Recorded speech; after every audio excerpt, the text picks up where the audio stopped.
સંસારી જીવન ભાવ મરણો તારવા કરુણા કરી સરિતા વહાવિશુદાતણી પ્રભુ વિદ્રતે સંજીવની શોષાતી દેખી શરિતને કરુણાભિના હૃદયે કરી મુનિકુંદ સંજીવની સમય પ્રાપ્ત તણે ભાજન ભરી કુંદ કુંદ રચ્યું શાસ્ત્ર સાથિયા અમૃતે પૂર્ય ગ્રંથાધિરાજ તારામાં ભાવો બ્રહ્માંડના ભર્ય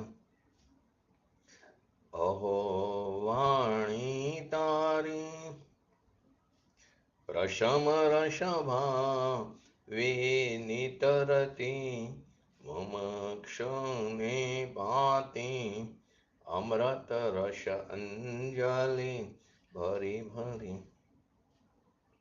અનાદિની મૂર્છા વિષતણી ત્વરા તી ઉતરતી વિભાવે તીઠંભે સ્વરૂપ ભણી દોડે પરિણતિ તુષે નિશ્ચય ગ્રંથ ભંગ સગરા વ્યવહારના વેદવા તું પ્રજ્ઞા છીણી જ્ઞાનને ઉદયની સંદેશહો છેદવા સાથી સાધકનો તું ભાનુ જગનો સંદેશમાં વીરનો વિષામો ભવક્લાંતના હૃદયનો તું પંથ મુક્તિ તણો શોણે તને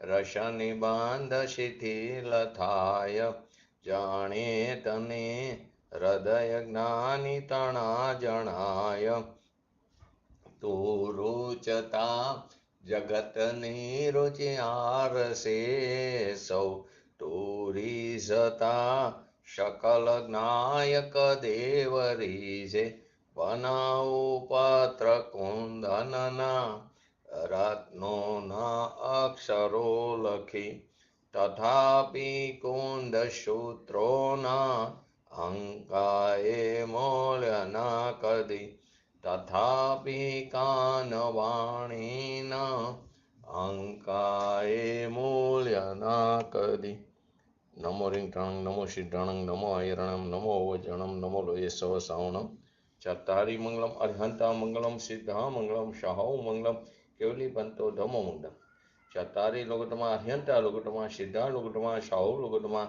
કેવલી પંતો ધમો લોગટમાં ચત્તારી શરણ ભોજામી અર્હંતે શરણ ભોજામી સિદ્ધે શરણ ભોજામી શાહૌ શરણ ભોજામી કેવલી પંતો ધમો શરણ ભોજામી ઓમ નમો અર્હંતાણમ શ્રી સમયસા ગ્રંથાધિરાજ 190 થી 192 નંબરની ગાથા પૂજ્ય ગુરુદેવશ્રીના પ્રવચનના આધારે આપણે સમજી રહ્યા છીએ.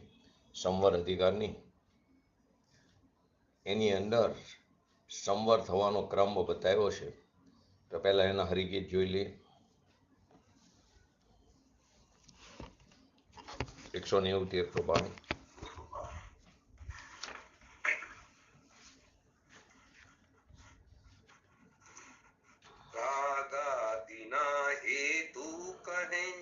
સર્વજ્ઞ મિથ્યાત્વને અજ્ઞાન અવિરત ભાવ તેમજ યોગને હેતુ અભાવે જરૂર આશ્રવરોધ જ્ઞાનીને બને આશ્રવ ભાવ વિના વળી નિરોધ કર્મ તણો બને કર્મો તણાય ભાવથી નો કર્મનું રોદન અને નો કર્મ ના રોદન થકી સંસાર સંશોધન બને. ગાથામાં એમ કહેવા માંગે છે, પૂર્વ કથિત જે મોહ રાગ દ્વેષ છે એ મોહ રાગ દ્વેષ રૂપી જે આશ્રવ ભાવ છે એ આશ્રવ ભાવનો હેતુ કોણ છે? મિથ્યા તો અવિરમણ, અજ્ઞાન અને યોગ બતાવ્યા એ 4 અધ્યવસાન છે એવું સર્વદર્શી ભગવાને બતાવ્યું છે. હેતુનો અભાવ થવાથી જ્ઞાનીઓને નિયમથી આશ્રવ ભાવનો નિરોધ થાય છે અને આશ્રવ ભાવનો નિરોધ થવાથી અથવા અભાવથી કર્મનો પણ નિરોધ થાય છે ને કર્મના નિરોધથી નો કર્મનો નિરોધ થાય છે અને નો કર્મના નિરોધથી સંસારનો નિરોધ થાય છે. આ સંક્ષિપ્તમાં 4 ગાથાની વાત છે. 3 ગાથાની 190, 191 અને 192. તો ગયા આગળના સ્વાધ્યાયમાં આપણે છેલ્લે કે સૌથી પહેલા તો શું પરથી નિરારો જાણ, ત્યારે તને પોતાની એટલે પહેલી આપણી પોતાની સત્તાની ભિન્નતાની શ્રદ્ધા થાય. ભેદ વિજ્ઞાન વડે શુદ્ધ ચૈતન્ય ચમત્કાર માત્ર. ચમત્કાર માત્ર કેમ કીધું? કે બિલકુલ રાગનો અંશ નહીં એવો જે ભગવાન શુદ્ધ ચૈતન્ય આત્મા એને અનુભવ ચેત એવા આત્માને તું પ્રાપ્ત કર. અનાદિકાળથી તે શું કર્યું હતું? રાગને જોગને પ્રાપ્ત કર્યો હતો. રાગને અને જોગને જે પ્રાપ્ત કર્યો તો હવે તું ગુલાટ ખાઈને દિશા બદલીને આત્માને પ્રાપ્ત કર. જો આ નહીં કર તો આ મનુષ્ય જીવન ચાલ્યું જશે. હમણાં નહીં તો હમણાં નહીં તો ક્યારે? મનુષ્ય જીવન ચાલ્યું જશે. પર્યાય વેટ વ્યર્થ જશે. ફરી આવું મનુષ્ય ભાવ મળવું અતિ મુશ્કેલ છે. તો આત્માને કર્મના ભેદ વિજ્ઞાન વડે શુદ્ધ ચૈતન્ય ચમત્કાર માત્ર આત્મા.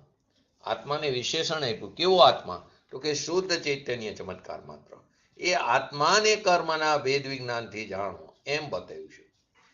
કેવો આત્મા? તો કે શુદ્ધ ચૈતન્ય ચમત્કાર માત્ર આત્મા. એને તું ઉપલબ્ધ કર, એને તું પ્રાપ્ત કર, એને તું અનુભવ, એને તું મેળવ. જે રાગને પોતાનો માનીને શુભ રાગને મેળવતો હતો અને એમાં અહમપણું સ્થાપિત કરતો હતો, તો હવે એની જગ્યાએ તું ભગવાન આત્મા જે પૂર્ણાનંદનો નાથ હશે એને અનુભવ ને એને એમાં તું અહમપણું સ્થાપિત કર. આ સંવર થવાની રીત બતાવી.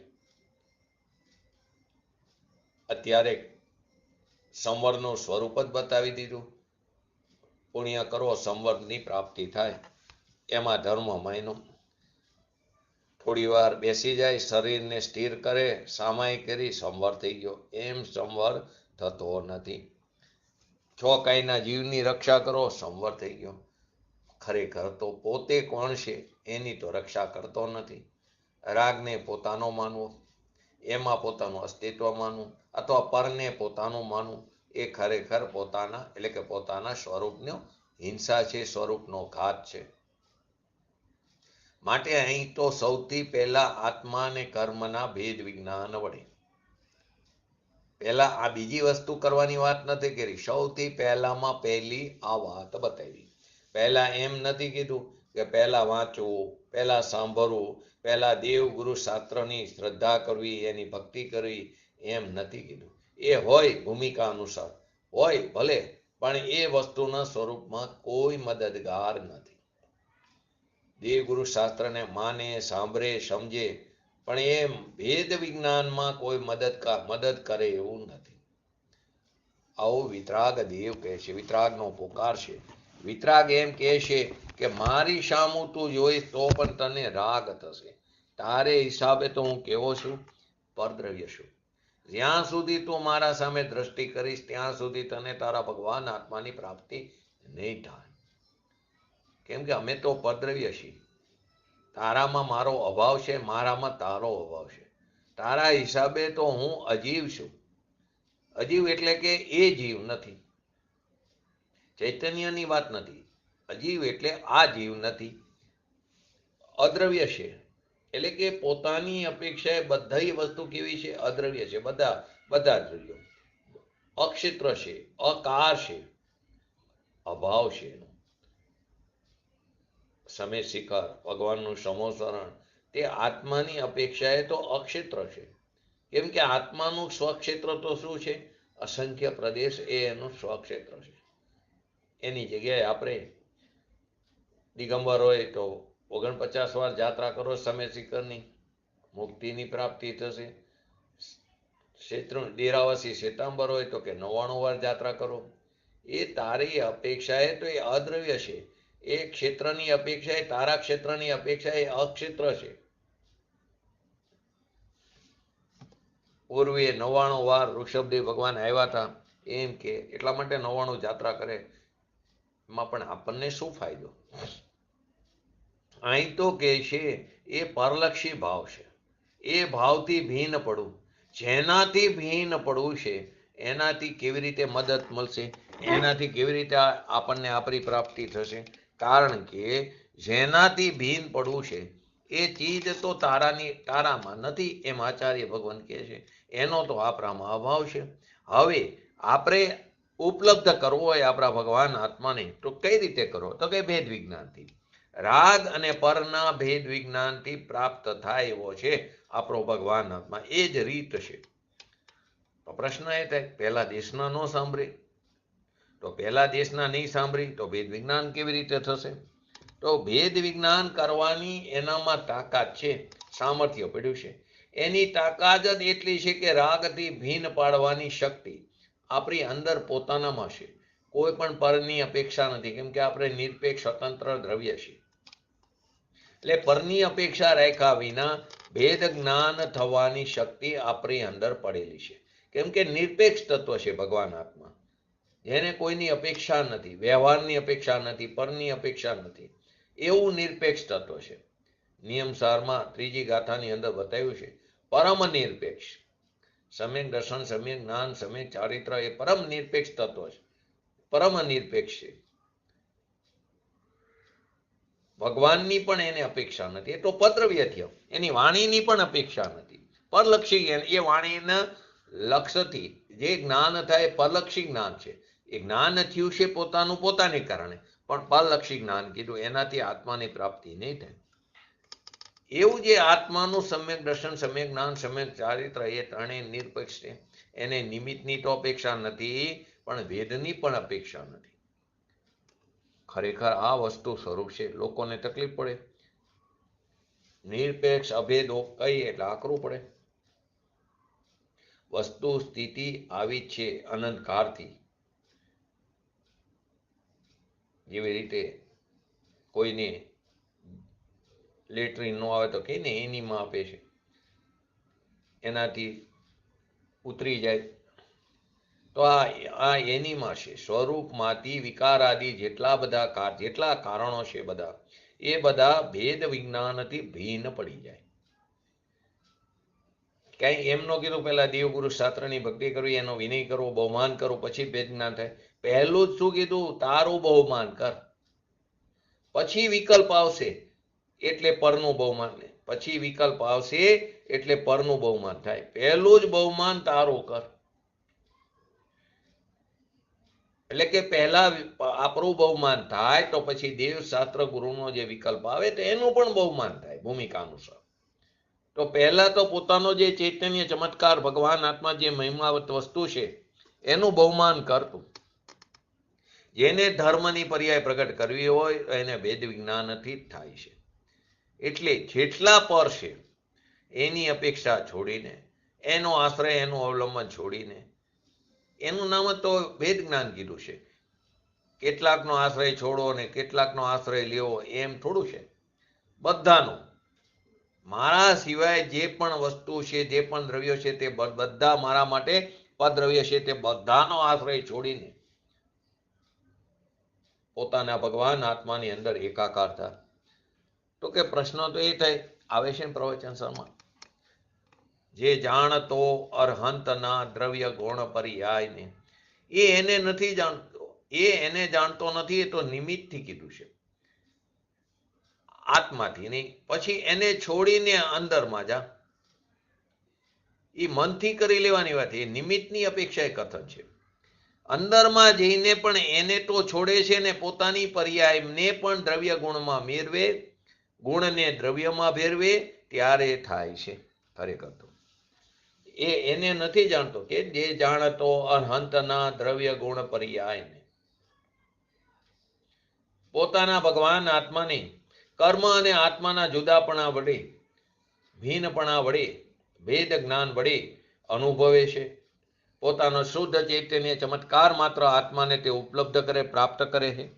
એટલે રાગને જે પ્રાપ્ત કરતો હતો, રાગ મારો છે એમ જે પ્રાપ્ત કરતો હતો, એ ભેદ જ્ઞાનથી આત્માને પ્રાપ્ત કરે છે. કેમ કે પહેલા આત્મા તરફ દ્રષ્ટિ નહોતી, ત્યારે રાગને પ્રાપ્ત કરતો હતો, પુણ્યને પ્રાપ્ત કરતો હતો, પાપને પ્રાપ્ત કરતો હતો. આત્મા અહીં તો પોતાની પર્યાયને પહોંચી વળે છે, પામે છે, પ્રાપ્ત કરે છે. પછી વિકારી પર્યાય હોય કે અવિકારી. હવે ભેદ જ્ઞાનની વાત છે. એ વિકારી પર્યાયને પહોંચે છે તો એ આત્મા એ કઈ કર્મને લઈને નથી. એ વિકારી મિથ્યાત્વ ભાવને પણ આત્મા પહોંચે છે, એને આત્મા પ્રાપ્ત કરે છે. આત્મા એને મેળવે છે, કે કર્મને લઈને નહીં. હવે એનાથી ભેદ જ્ઞાન કર. મિથ્યાત્વ, અજ્ઞાન, અવિરત અને યોગરૂપ અધ્યવસાનો કે જે આશ્રવ ભાવના કારણો છે એમનો અભાવ થાય છે. ત્યારે ભેદ જ્ઞાન કરવાથી તો શુદ્ધ ચૈતન્ય ચમત્કાર માત્ર વસ્તુને અનુભવે છે, એટલે કે પ્રાપ્ત કરે છે. ત્યારે જે આ રાગ પ્રાપ્ત થતો હતો એ ભાવ છૂટી જાય છે, કે જે મિથ્યાત્વ, અવિરતિ, યોગ, અજ્ઞાન, એની જે એકત્વ બુદ્ધિ, અધ્યવસાન, એ જે આશ્રવ ભાવના કારણો છે તેનો અભાવ થાય છે. જ્ઞાન અને રાગ જુદા પડી શકે છે, માટે જુદા છે. કેમ? માટે જુદા છે, માટે જુદા પડી શકે છે. એક હોય તો જુદા કેવી રીતે પડે? દૂધ અને પાણી જુદા પડે, કેમ કે બંને ભિન્ન છે. જો એક હોય તો કેવી રીતે જુદા પડે? તો દૂધ અને પાણી એક મેઘ છે, એક નથી. એવી રીતે જ્ઞાન અને રાગ જુદા છે માટે જુદા પડી શકે છે. જ્ઞાન અને આત્માને જુદા કરી નાખો તો સી રીતે જુદા થાય? જ્ઞાન અને આત્માને જુદા કરો હોય તો કઈ રીતે જુદા થાય? નો થાય ને, કેમ કે એનો સ્વભાવ છે. પરંતુ અતદભાવ તરીકે જુદા છે. અદભાવ તરીકે જુદા, એ જુદું અંદર, પણ પ્રદેશ ભિન્ન નથી, માટે અભેદ છે. જ્યાં જ્ઞાન છે ત્યાં જ્યાં આત્મા છે ત્યાં જ જ્ઞાન છે, પણ પ્રદેશ ભિન્ન નથી, માટે અભેદ કીધું. અતદભાવ તરીકે જુદું. દ્રવ્ય તે ભાવ નહીં ને ભાવ તે દ્રવ્ય નહીં, એટલે કે દ્રવ્ય તે ગુણ નહીં ને ગુણ તે દ્રવ્ય નહીં. પણ એમાં પૃથક્ત્વનું અન્યત્વ નથી, કે જેના પ્રદેશો ભિન્ન હોય એ પૃથક્ત્વ. એવું અન્યત્વ એમાં નથી. એમાં અતદભાવનું અન્યત્વ છે. શેમાં? જ્ઞાન અને આત્મામાં. જ્ઞાન તે આત્મા, એટલે જ્ઞાન અને આત્મા. જ્ઞાન ગુણ અને આત્મા દ્રવ્ય. તો ગુણ તે દ્રવ્ય નથી, દ્રવ્ય તે ગુણ નથી. એ અતદભાવ અન્યત્વ એમાં નથી. અતદભાવ અન્યત્વ છે, એમાં પૃથક્ત્વ અન્યત્વ નથી, કે બંનેના પ્રદેશો ભિન્ન નથી. ફરી વાર શું કહેવા માંગે છે? જ્યાં આત્મા છે ત્યાં જ જ્ઞાન છે, જ્યાં જ્ઞાન છે ત્યાં જીવ છે અથવા આત્મા છે. બંનેના પ્રદેશો ભિન્ન નથી ને અભેદ છે, માટે તેમની અંદર પૃથક્ત્વ અન્યત્વ નથી. પરંતુ જ્ઞાન એટલે કે ગુણ તે દ્રવ્ય નથી, દ્રવ્ય તે ગુણ નથી. એની અંદર અતદભાવનું અન્યત્વ છે. તો આશ્રવ ભાવના કારણોનો અભાવ થાય છે, ને અભાવ થતા એકત્વ બુદ્ધિનો અભાવ થતા, રાગ, દ્વેષ, મોહરૂપ આશ્રવ ભાવોનો અભાવ થતા કર્મનો બંધ નથી થતો. કર્મનો બંધ થતો નથી, કર્મનો અભાવ થતા નો કર્મનો અભાવ થાય છે. નો કર્મનો અભાવ થતા શરીરનો અભાવ થાય છે, એનો અભાવ થતા સંસારનો અભાવ થાય છે. ખરેખર તો જેનાથી જુદો પડ્યો એની ભાવના નો રહી, એના ભાવનો અભાવ થઈ જાય છે. ને આશ્રવ ભાવનો અભાવ થતા આપણે એટલે કીધું કર્મનો અભાવ થાય છે. એટલે કે નવા આવરણો બંધ થઈ ગયા, એટલે કર્મ આવતા નથી. એટલે કે પુણ્યનો એટલે કે કર્મનો અભાવ થતા ન કર્મનો અભાવ કીધો ને એનાથી સંસારનો અભાવ કીધો. આ ક્રમ બતાવ્યો. અહીં તો પહેલે સમયે જ્યાં અંદર બધાથી ભિન્ન પડ્યો, પણ જ્યાં સુધી થોડી અસ્થિરતા છે ત્યાં સુધી એ અપેક્ષાએ આશ્રવ આવે, કર્મ થાય, શરીર થાય, શરીરથી આ સંસાર ચાલે, પાંચ ઇન્દ્રિયોના વિષયોથી ચાલે, કેમ કે એનું લક્ષ્ય બહાર છે ને, કર્મથી શરીર મળશે અને એને શરીરનું લક્ષ્ય એને રહેશે, એટલે 5 ઇન્દ્રિયના વિષય તરફ લક્ષ્ય રહેશે. ભગવાન અંદર છે એ તો છૂટી ગયો, લક્ષ્યમાં ન રહ્યો, માટે આ થયું ને, ભેદ ન પાડ્યો એટલે કે લક્ષ્યમાં નથી. પરંતુ જેને ભેદ પાડ્યો એને શરીરનું લક્ષ છૂટી ગયું, એટલે શરીરનું લક્ષ છૂટ્યું તો વિષયોનું લક્ષ્ય છૂટ્યું, ને એના તરફનો આશ્રય જે થતો હતો એ રુચિ પણ છૂટી ગઈ. તો કે નો કર્મનો અભાવ થાય છે, અને નો કર્મનો અભાવ થતા સંસારનો અભાવ થાય છે. અપેક્ષાથી કથન છે ઘણી જગ્યાએ તો એમ કીધું કે મિથ્યાત્વ આશ્રવ ને મિથ્યાત્વ તે સંસાર છે, શરીર સંસાર નથી. એ કઈ અપેક્ષા કથન છે? જ્યાં જે અપેક્ષા હોય તે પ્રકારે સમજવું. અહીંયા ત્યારે નો કર્મની અપેક્ષા એ કથન આવે છે. રાગની એકતા બુદ્ધિમાં રાગ દ્વેષ મોહ એને લઈને આશ્રવ, એને લઈને નવા કર્મ આવે છે, અને કર્મને લઈને શરીર થાય છે, અને શરીરને લઈને સંસાર થાય છે. શરીરને લઈને રખડવાનો સંસાર થયો. બીજી ઠેકાણે એમ કીધું કે મિથ્યાત્વ તે સંસાર છે, રાગની એકતા બુદ્ધિ એ મિથ્યાત્વ તે સંસાર છે, બીજો કોઈ સંસાર છે જ નહીં. અવ્રત આદિના પરિણામ છે એ બધા અલ્પ છે, સ્થિતિ રસ અલ્પ છે, એનું જોર અલ્પ છે, તેની ગણતરી અહીંયા ગણી નથી. શરીરથી સંસાર પ્રાપ્ત થાય છે એમ અહીંયા કહે છે, કર્મથી શરીર મળી, શરીરથી સંસાર પ્રાપ્ત થાય, કારણ કે શરીર ઉપર લક્ષ છે, એને 5 ઇન્દ્રિયના વિષય તરફ લક્ષ છે, ભલે પછી શુભ ભાવ હોય કે અશુભ હોય, પણ એ બધો સંસાર કીધો. તો કે આવે ને ઘણી જગ્યાએ શરીરથી તો શરીર નિરોગી હોય તો ધર્મ થાય, શરીરથી તો ધર્મની શરૂઆત થાય. તો કે સીધી શરૂઆત તો આત્મા અને કર્મના ભેદ જ્ઞાનથી થાય. શુભ ભાવથી ભગવાનને સાંભળે, પરંતુ એની અહીંયા કોઈ ગણતરી, એટલે કે ભગવાને કીધું કે શુભ ભાવથી ભગવાનને સાંભળે એનાથી શુદ્ધ થાય, એ વાત અહીં મુખ્યતા નથી, એ નિમિત્તથી કથન છે. અહીં તો કહે છે કે તું પોતે નિરપેક્ષ તત્વ છું, તારી મહિમાનો પાર નથી એવો અમૂલ્ય તત્વ છું, અલૌકિક દ્રવ્ય છું, આપણા મહાત્મનો પાર નથી. અંદર આપણી શક્તિ ગુણોનું ગહનપણું, એનું ગંભીરપણું ભગવાન પણ પૂરું વાણી દ્વારા તે કહી શકતા નથી. અનંત ગુણ એટલા છે કે એક સમયે એક ગુણ કહે ને તો અનંત સમયે એના ગુણોનો પાર ન. એક સમયે એક ગુણ કહે ને, એક સમયે એક ગુણ કહે તો પણ એના ગુણોનો પાર ન આવે. એટલા બધા અનંત ગુણ છે, અનંત સમયે એના ગુણોનો પાર ન આવે.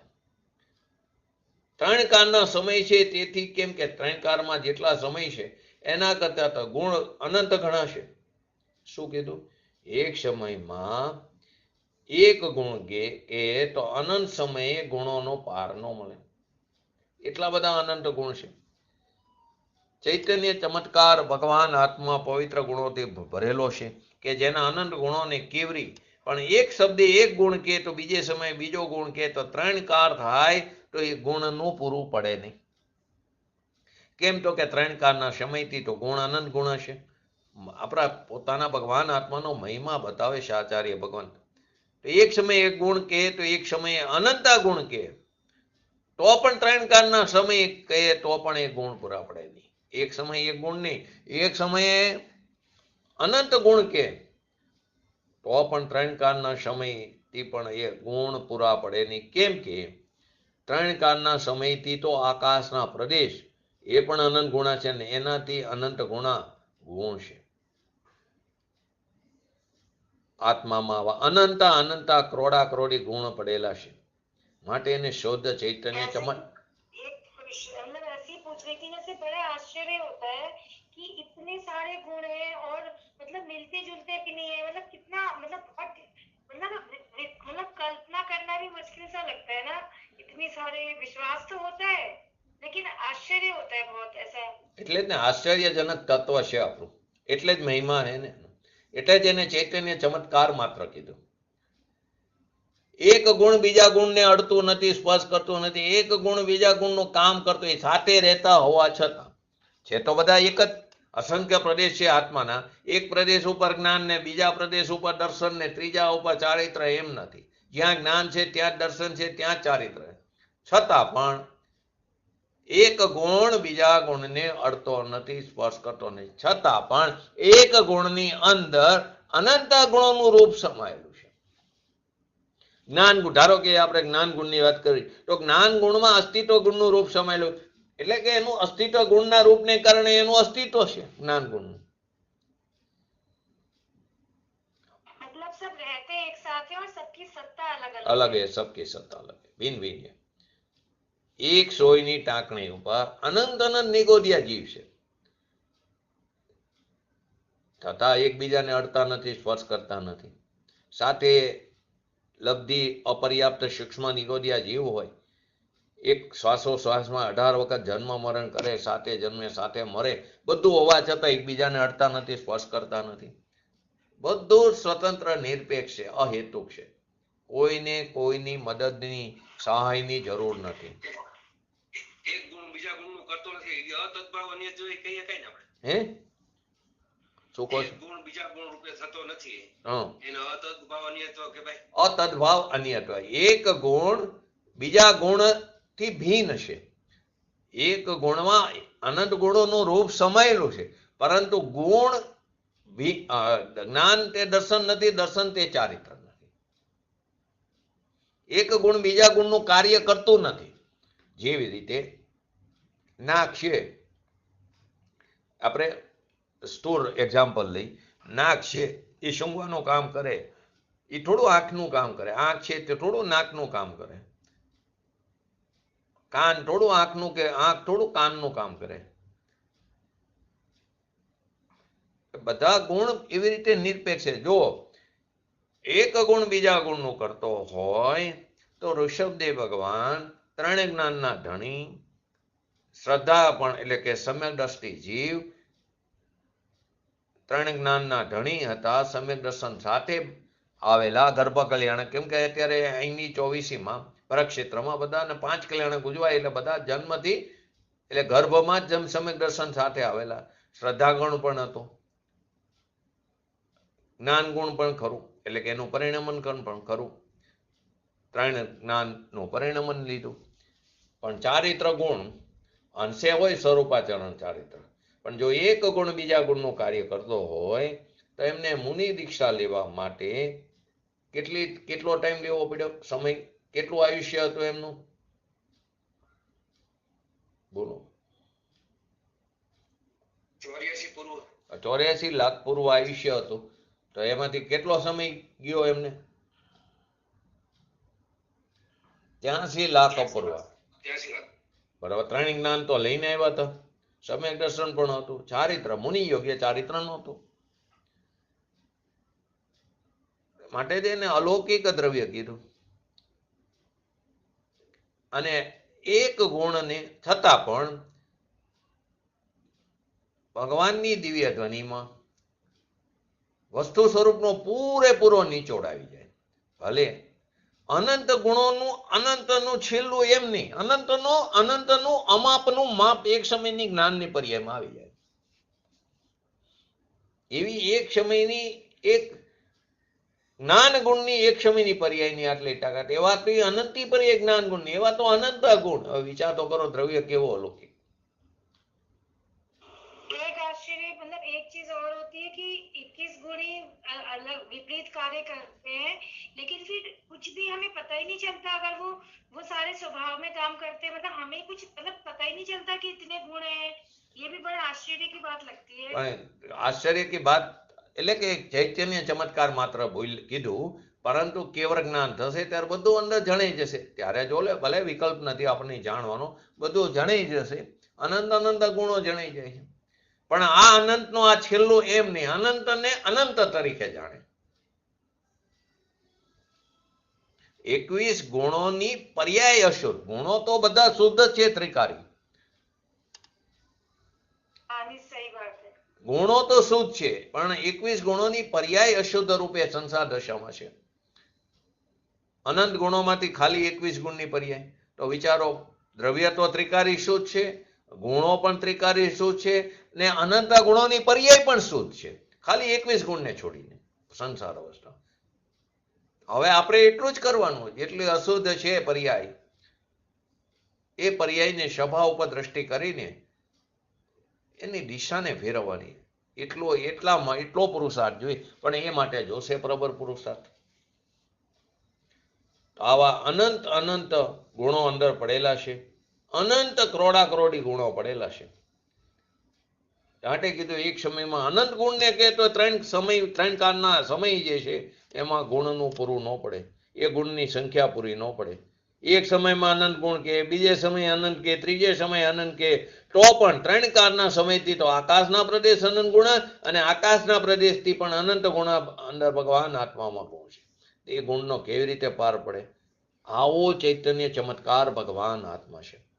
હવે એ ભગવાન આત્માને રાગથી ભીન પાડીને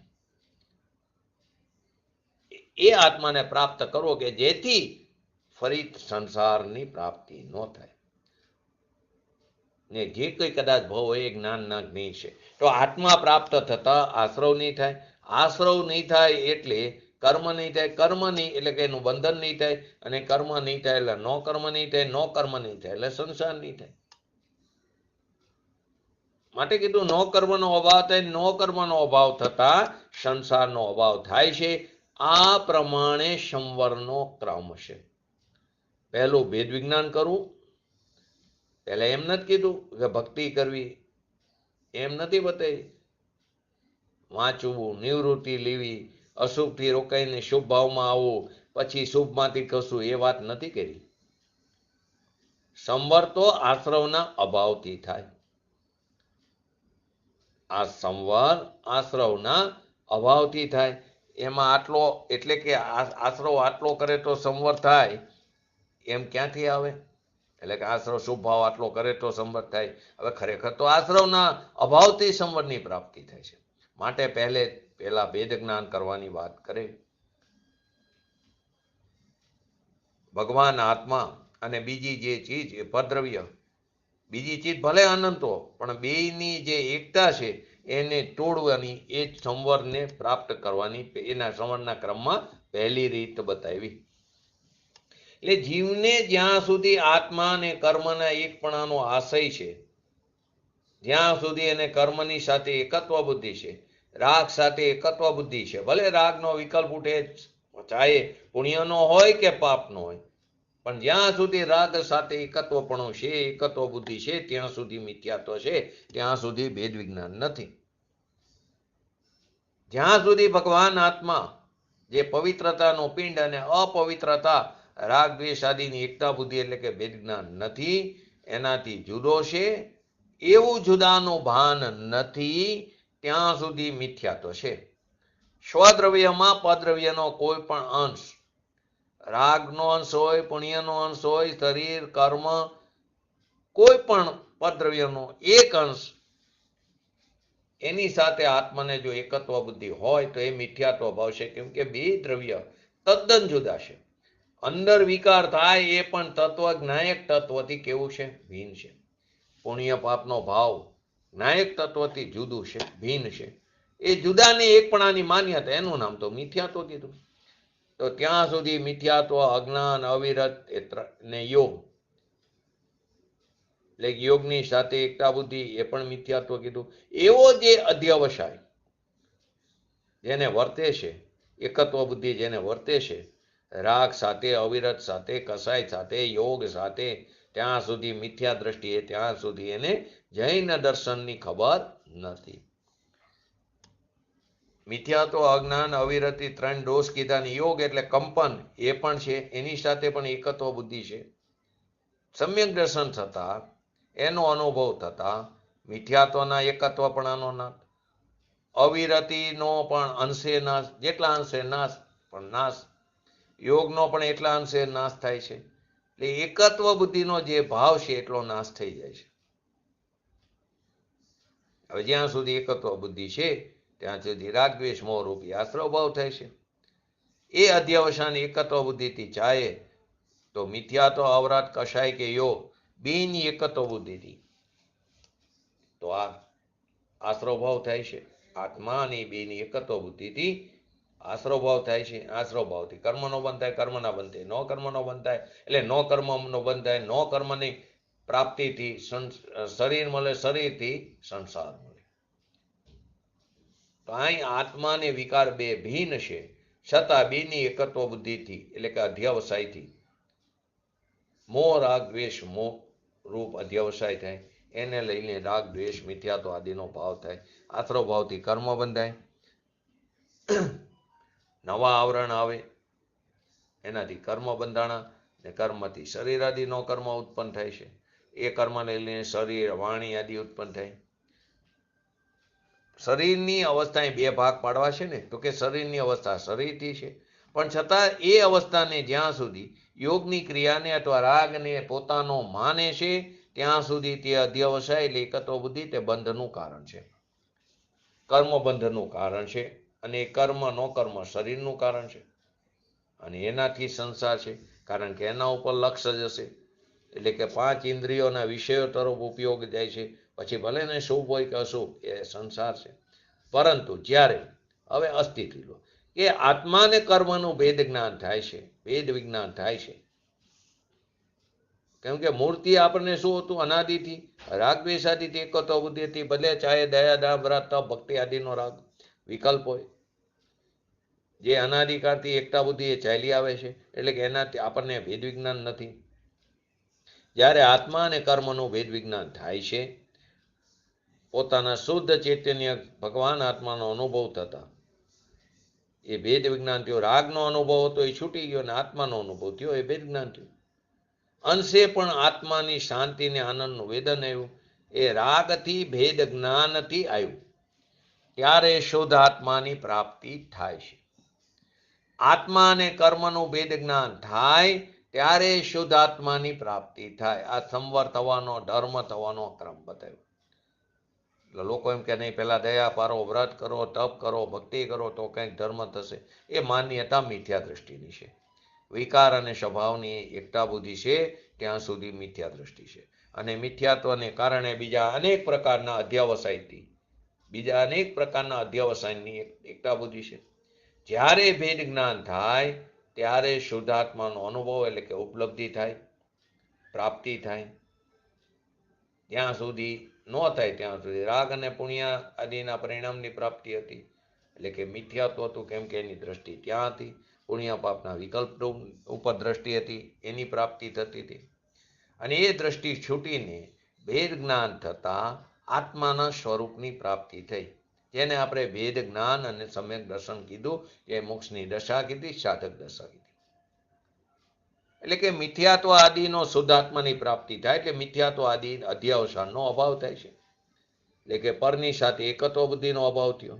પછી યોગ હોય તો પણ એની એકત્વ બુદ્ધિનો અભાવ છે, કષાય હોય તો એની પણ એકત્વ બુદ્ધિનો અભાવ છે.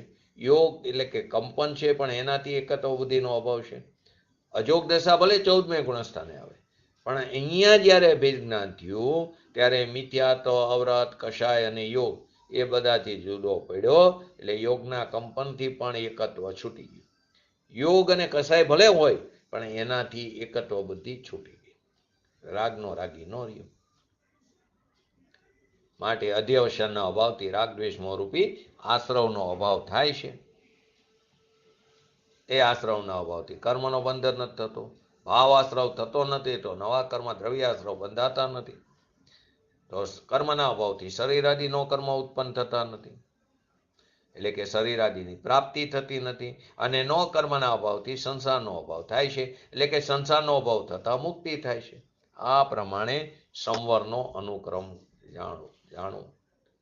ધર્મની પ્રાપ્તિ ઠેઠ વૃદ્ધિ થાય એનો આ પ્રમાણે ક્રમ છે.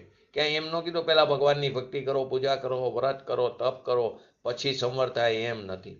એ તો આશ્રવ છે.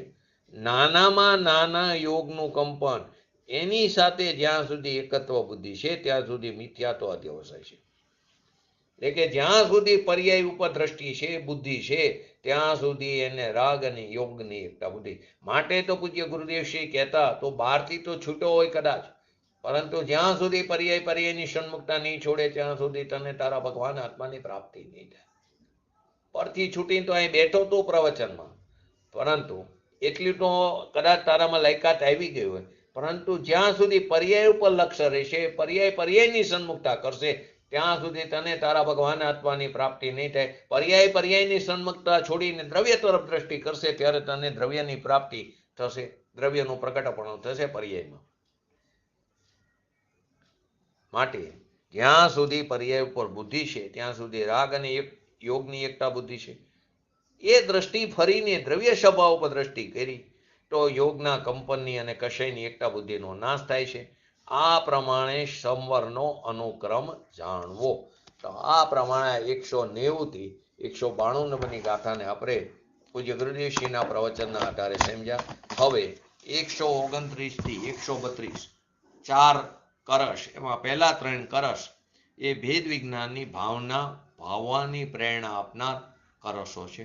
તો પહેલો પ્રથમ કરશ જોઈએ. ઉપલબ્ધિ શુદ્ધાત્માની ભેદ જ્ઞાનથી થાય. ઉપલબ્ધિ શુદ્ધાત્માની ભેદ જ્ઞાનથી થાય. શુદ્ધાત્માની પ્રાપ્તિથી આશ્રવ રોધન થાય. સર્વ પ્રકારે આ રીતે સંવર પ્રગતિ જાય. ભેદ જ્ઞાનની ભાવના તેથી યોગ્ય જણાય. એટલે કે ખરેખર તો સંવરનો સાક્ષાત્કાર એટલે કે સાક્ષાત સંવર શુદ્ધાત્મ તત્વ જે છે એની ઉપલબ્ધિથી જ થાય છે. ઉપલબ્ધિ એટલે પ્રગટપણાથી. સંવરનો સાક્ષાત્કાર કો કે સાક્ષાત સંવર શુદ્ધાત્મ તત્વ જે છે એની ઉપલબ્ધિથી થાય છે. અને શુદ્ધાત્મ તત્વની ઉપલબ્ધિ એકમાત્ર ભેદ વિજ્ઞાનથી જ થાય છે. માટે એ ભેદ વિજ્ઞાન અત્યંત ભાવવા યોગ્ય છે. શું કીધું? સર્વ પ્રકારે આ રીતે સંવર પ્રગટી જાય. ભેદ જ્ઞાનની ભાવના તેથી યોગ્ય જણાય. તો આ રીતે આ ભેદ વિજ્ઞાન કેવું છે? અત્યંત ભાવવા યોગ્ય છે. આ અત્યંત જોવો તો સરળ અને સહજ સંત છે. ટૂંકમાં એની અંદર શું કહેવામાં આવ્યું? ભવ દુઃખોથી છૂટવા રૂપી જે સંવર છે એ શુદ્ધાત્મ તત્વની ઉપલબ્ધિથી થાય. જો સંવર થાય તો ભવ દુઃખોથી છૂટશું. તો એ ભવ દુઃખોથી છૂટવા રૂપ સંવર શુદ્ધાત્મ તત્વની ઉપલબ્ધિથી થાય છે. ધર્મના નામે થતા અન્ય ક્રિયાકાંડો, પછી ભલે મુનિવ્રત લીધું પણ આત્માની પ્રાપ્તિ ન કરી તો એ ક્રિયાકાંડ છે. એ ધર્મના નામે થતા બધા ક્રિયાકાંડો શુભ ભાવ રૂપ વ્યવહાર ધર્મથી નહીં થાય. શુદ્ધાત્માની ઉપલબ્ધિ, શુદ્ધાત્મા તત્વની ઉપલબ્ધિ પણ બાહ્ય ક્રિયાકાંડો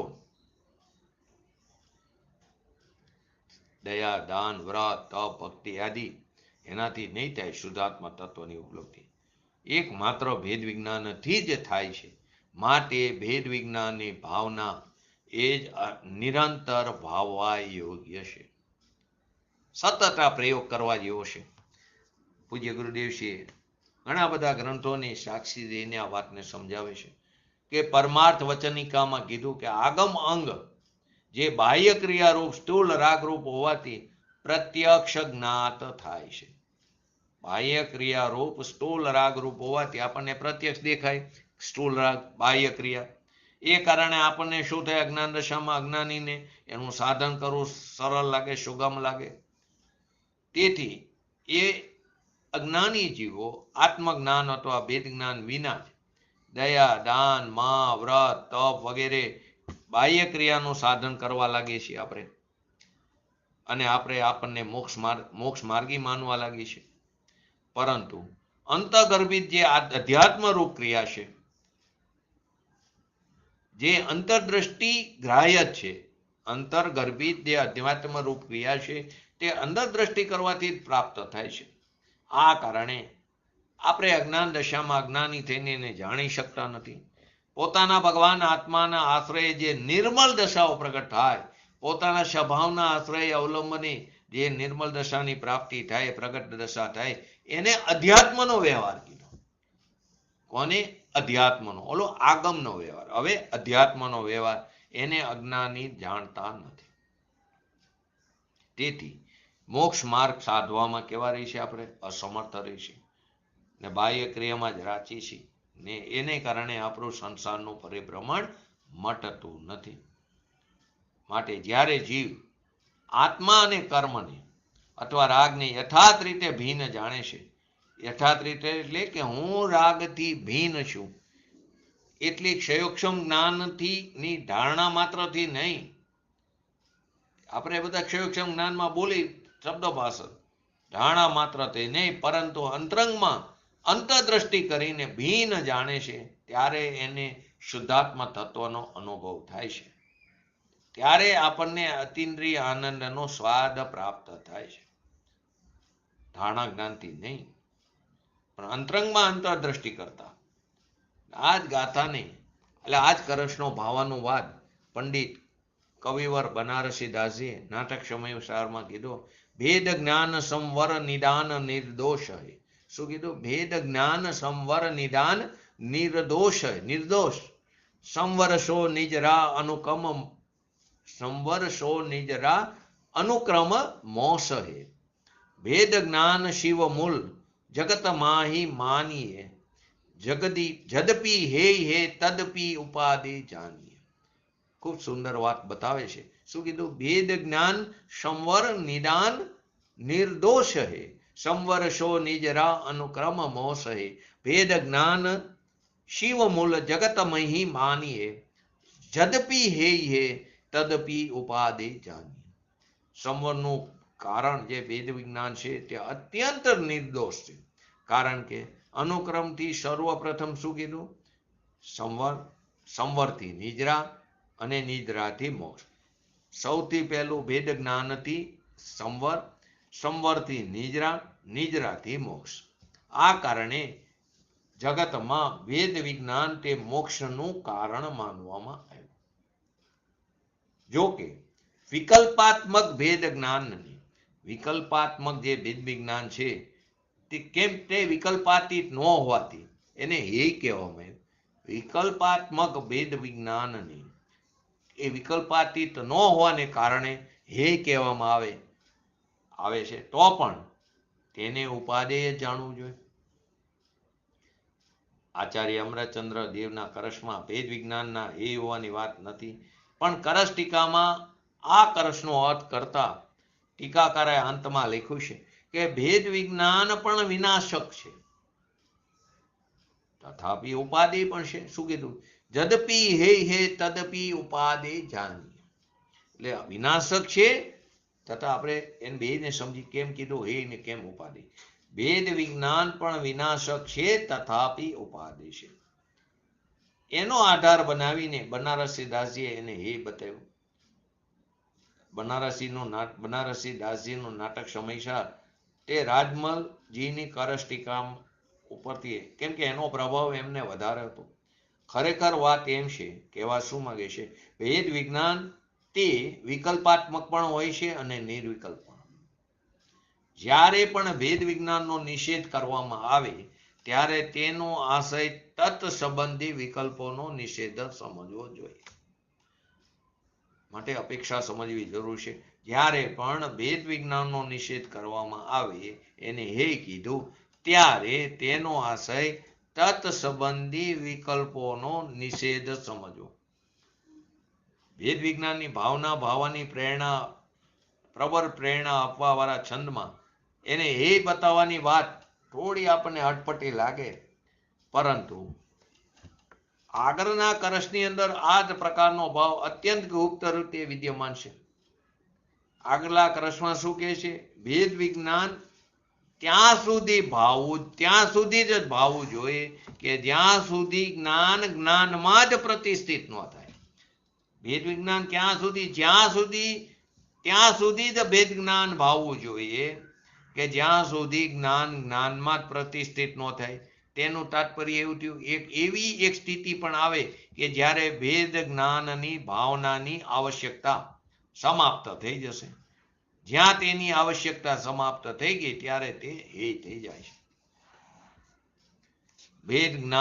ભેદ વિજ્ઞાન ક્યાં સુધી ભાવવું જોઈએ આ વાતને બતાવનાર કરશ 130માં શું કહેવા માંગે છે? આ ભેદ જ્ઞાન અછીન રૂપે ત્યાં લગીને ભાવવું. આ ભેદ જ્ઞાન અછીન રૂપે ત્યાં લગીને ભાવવું, પરથી છૂટીને જ્ઞાન જ્યારે જ્ઞાનમાં ન ઠરી જોતું. આ ભેદ જ્ઞાન અછીન રૂપે ત્યાં લગીને ભાવવું, પરથી છૂટીને જ્ઞાન જ્યારે જ્ઞાનમાં ન ઠરી જાતું. આ ભેદ જ્ઞાન અવિચ્છિન્ન ધારાથી એટલે કે અખંડ રૂપે ત્યાં સુધી ભાવવું જોઈએ કે જ્યાં સુધી જ્ઞાન પરભાવોથી છૂટીને જ્ઞાનમાં ઠરી ન જાય. જ્ઞાન પરભાવથી છૂટીને જ્ઞાનમાં ઠરી ન જાય એટલે કે પોતાના સ્વરૂપમાં સ્થિત ન થાય ત્યાં સુધી ભેદ જ્ઞાન ભાવવું. એટલે કે જ્યાં સુધી જ્ઞાન પરભાવથી છૂટીને જ્ઞાનમાં ઠરી ન જાય એટલે કે પોતાના સ્વરૂપમાં જ સ્થિત થઈ જાય. એટલે ભેદ વિજ્ઞાનની ભાવના ત્યાં સુધી ભાવી જોઈએ કે જ્યાં સુધી જ્ઞાન જ્ઞાનમાં એટલે કે આત્મામાં ઠરી ન જાય. તો પ્રશ્ન એ ઉપસ્થિત થાય કે જ્ઞાનનું જ્ઞાનમાં ઠરી જવું એ શું વાત છે? જ્ઞાન જ્ઞાનમાં કેવી રીતે ઠરી જાય? તો પંડિત જયચંદજી છાબડાએ એનો ભાવાર્થમાં એનો જવાબ સમાધાન આપ્યું છે કે અહીં જ્ઞાનનું જ્ઞાનમાં ઠરવું બે રીતે જાણવું. જ્ઞાનનું જ્ઞાનમાં ઠરવું બે રીતે જાણવું. એક તો મિથ્યાત્વનો અભાવ થઈને સમ્યક જ્ઞાન થાય. મિથ્યાત્વનો અભાવ થઈને સમ્યક જ્ઞાન થાય અને ફરીથી મિથ્યાત્વ ન આવે ત્યારે જ્ઞાનમાં ઠર્યું કહેવાય. પહેલું બે રીતમાં પહેલી કઈ કે એક તો મિથ્યાત્વનો અભાવ થઈને સમ્યક જ્ઞાન થાય અને ફરી મિથ્યાત્વ ન આવે ત્યારે જ્ઞાનમાં ઠર્યું કહેવાય. અને બીજો પ્રકાર, બીજી રીત કે બીજું જ્યારે જ્ઞાન શુદ્ધ ઉપયોગ રૂપે સ્થિર થઈ જાય અને ફરી અન્ય વિકાર રૂપે ન પરિણમે. જ્ઞાન શુદ્ધ ઉપયોગ રૂપે સ્થિર થઈ જાય અને ફરી અન્ય વિકાર રૂપે ન પરિણમે ત્યારે તે જ્ઞાનમાં ઠરી ગયું કહેવાય. ટૂંકમાં જ્યાં સુધી બંને પ્રકારે જ્ઞાનમાં ઠરી ન જાય ત્યાં સુધી ભેદ વિજ્ઞાન ભાવ્યા કરવું જોઈએ. આનાથી શું સ્પષ્ટ થાય છે કે જ્યાં સુધી બંને પ્રકારે જ્ઞાનમાં સ્થિર ન થાય ત્યાં સુધી ભેદ જ્ઞાનની ભાવના ભાવી જોઈએ. તો જ્ઞાનનું જ્ઞાનમાં બંને પ્રકારે સ્થિર થવાનો અર્થ એ છે કે અપ્રતિપાતી ભાવથી સપક શ્રેણીનું આરોહણ કરવું. ઉપશમ નહીં, અપ્રતિપાતી એવી સપક શ્રેણીનું ભાવ આરોહણ કરવું. એનો અર્થ એમ થયો કે શુદ્ધ ઉપયોગની પહેલા શુભ ઉપયોગના સમયમાં ભેદ જ્ઞાનની ભાવના ભાવવી જોઈએ. પરંતુ બનારસીદાસજીએ પણ આ છંદનો ભાવાનુવાદ કઈ રીતે કર્યો? ભેદ જ્ઞાન તબલો ભલો, તે ભેદ જ્ઞાન તબલો ભલો, જબલો મુક્તિ ન હોડ. પરમ જ્યોતિ પ્રગટ જહાં તહાં ન વિકલ્પક હોય. ભેદ જ્ઞાન ત્યાં સુધી ભલું છે જ્યાં સુધી મુક્તિની પ્રાપ્તિ નથી થતી. કારણ કે જ્યારે પરમ જ્યોતિ એવી કેવળ જ્ઞાન પ્રગટ થઈ જાય છે ત્યારે તો કોઈ વિકલ્પ બાકી રહેતો નથી. માટે અહીંયા ભેદ જ્ઞાનની ભાવના ભાવવાનું ત્યાં સુધી ભલું માન્યું કે જ્યાં સુધી મુક્તિની પ્રાપ્તિ થતી નથી. એક બાજુ બનારસી દાસજી આગલા છંદમાં બતાવ્યું કે ભેદ વિજ્ઞાન એ છે અને અહીં એમ કહી રહ્યા છે કે ભેદ વિજ્ઞાનની ભાવના ત્યાં સુધી ભાવી જોઈએ કે જ્યાં સુધી મુક્તિની પ્રાપ્તિ ન થાય. તો પ્રશ્ન એ થાય કે ભેદ વિજ્ઞાન ક્યાં સુધી ઉપાધિ અને ક્યારે હે બની જાય છે? તો પહેલું તો જવાબમાં આપણે એ સમજવું, સ્વ અને પર વચ્ચેની જે વિભાજન, જે રેખા છે એને સત્ય રૂપે જાણવી, એને સત્ય રૂપે ઓળખવી, એનું નામ જ ભેદ વિજ્ઞાન છે. તો અનાદિકાળથી આ આત્મા પોતાને અનાદિકાળથી આપણે આપણા આત્માને ખરા સ્વરૂપે ન જાણતા, કોઈને કોઈ પર પદાર્થને સ્વયંના સ્વરૂપમાં આપણે જાણી રહ્યા છીએ. અનાદિકાળથી આપણે આપણા ભગવાન આત્માને આપણા ખરા સ્વરૂપે ન જાણતા, કોઈને કોઈ પર પદાર્થને સ્વયંના રૂપમાં જાણી રહ્યા છીએ. આપણે એને માની રહ્યા છીએ અને એમાં જ તલ્લીન થઈ રહ્યા છીએ. અને એના અનંત દુઃખોનું, એટલે આપણા અનંત દુઃખોનું કારણ, એકમાત્ર કારણ આ જ્ઞાન છે. તો અનાદિકાલી આ અનંત દુઃખોથી બચવા માટે એ જરૂરી છે કે આપણે આપણા પોતાના જ ખરા સ્વરૂપને જાણવું, માનવું ને એમાં તલ્લીન થઈ જવું. એના માટે સ્વ અને પરની વચ્ચેની વિભાજન રેખાને જાણવી અતિ આવશ્યક છે. અને આ દિશામાં કરવામાં આવેલો પુરુષાર્થ જ કેવો છે? વેદ વિજ્ઞાનનો આરંભ છે. તો સૌથી પહેલા સૌથી પ્રથમ દેશનાના માધ્યમથી આ પ્રક્રિયાની શરૂઆત થાય છે. સૌથી પહેલા શાસ્ત્રો વાંચીને, ગુરુના વચનો સાંભળીને પોતાના જ્ઞાનમાં સ્વ અને પર વચ્ચે વિભાજન રેખા ખેંચવામાં આવે છે. અહીંથી ભેદ વિજ્ઞાનની પ્રક્રિયાનો આરંભ થઈ જાય છે. પરંતુ આ ભેદ વિજ્ઞાન વાસ્તવિક ભેદ વિજ્ઞાન નથી. આ તો ભેદ વિજ્ઞાનની ભૂમિકા માત્ર છે. અસલી ભેદ વિજ્ઞાનનો આરંભ તો ત્યારથી થાય છે કે જાણે આપણે પર પદાર્થો અને પર પદાર્થોથી આપણા એનાથી ભિન્ન પોતાના ભગવાન આત્માનું અનુભૂતિ કરી ત્યારે. જ્યારે આપણે પર પદાર્થો અને પર ભાવોથી ભિન્ન પોતાના નિજ ભગવાન આત્મા ચૈતન્ય ચમત્કાર માત્રની એવા ભગવાન આત્માની અનુભૂતિ કરી લઈએ, પ્રત્યક્ષ વેદન કરી લઈશું. જો કે આ આત્માનુભૂતિ ખરેખર વાસ્તવિક ભેદ વિજ્ઞાન છે, તો પણ તેના માટે કરવામાં આવેલા પુરુષાર્થને પણ ભેદ વિજ્ઞાન કહેવામાં આવે છે. આત્માનુભૂતિ પ્રગટ થયા પછી પણ જે ઉપયોગની અસ્થિરતા બની રહેશે, ચારિત્ર મોરની હોય છે ને ઉદય, ઉપયોગની અસ્થિરતા બની રહેશે, રાગાંશ બાકી રહેશે. એના વિનાશને માટે પણ વેદ વિજ્ઞાનની ભાવનાને બળવાન બનાવી અતિ આવશ્યક છે. કારણ કે એના બળથી જ ઉપયોગને બહારથી હટાવીને વારંવાર આત્મામાં લઈ જાય છે, આત્માને સ્પર્શ કરી છે, આત્મામાં લીન થઈ એમાં જ રમી ચરી જમી. અને એક દિવસ એવો આવે કે ઉપયોગ સદાને માટે ઉપયોગમાં સ્થિર થઈ જાય અને આત્મા સર્વ વિકારોથી મુક્ત થઈ જાય છે. આને જ જ્ઞાનમાં પ્રતિષ્ઠિત થવું એમ કહે છે. આનાથી સિદ્ધ એ થાય છે કે જ્યાં સુધી આત્મા મુક્ત ન થઈ જાય ત્યાં સુધી વેદ વિજ્ઞાનની ઉપયોગિતા છે, ત્યાં સુધી ઉપાધિપણું છે. આની વિશેષ ચર્ચા આપણે આવતીકાલે આ બનારસી દાસજીના છંદથી ફરીવાર કરશું. તો આપણે પણ આપણા ભગવાન આત્માને ઓળખી જાણી એની અંદર સ્થિર થઈ અને શીઘ્ર વિતરાગતા પ્રાપ્ત કરી એવી પરમ વિરલ ભાવના સાથે આજનું એક તત્વ પૂરું કરું. જય જીનેન્દ્ર. બોલો જીનવાણી સ્તુતિ.